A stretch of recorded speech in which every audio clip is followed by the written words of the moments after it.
Ipinatawag ni Reyna Elena ang isa sa mga sundalo at binigyan ng utos na patabihin ng mga tao para sa isang mahalagang gagawin.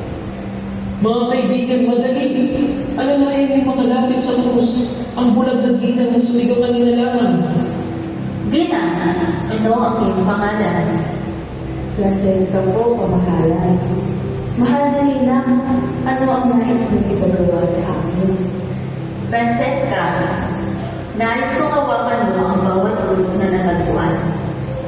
Ikaw ba ay nananampalataya kay Jesus na kaya niyang mapagaling ang iyong kapansanan? Ang Panginoong Jesus ay tunay at totoo. Isa ako sa mga nakarami at magpapatotoo ng kanyang mga himalang ginawa.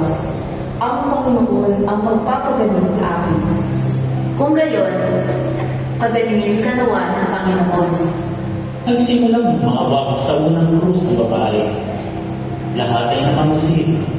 Nag-aabang sa kung anong mangyayari sa babaeng bulag.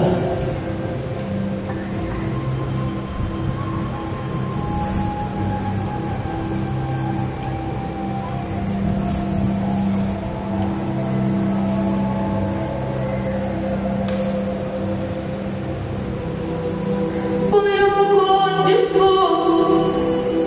Nagulat ang lahat. Napatahimik at pinagmasdan ng babaeng bulag na muling nakakita.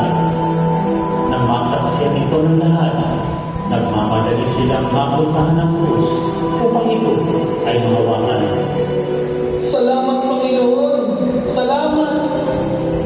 Kamahalan tunay na ito ang krus ng Panginoon. Salamat sa Diyos! Ngayong araw na ito, ang mga Kristiyano ay nagamit ng tagumpay. Ang krus na siyang simbolo ni Jesus sa bawat isa sa atin, ang maglapit nawa sa atin sa kaligtasan at kalangitan. Sa pagkakataong ito, isang panibagong simbolo ng pag-ibig ng Panginoon ang natagpuan.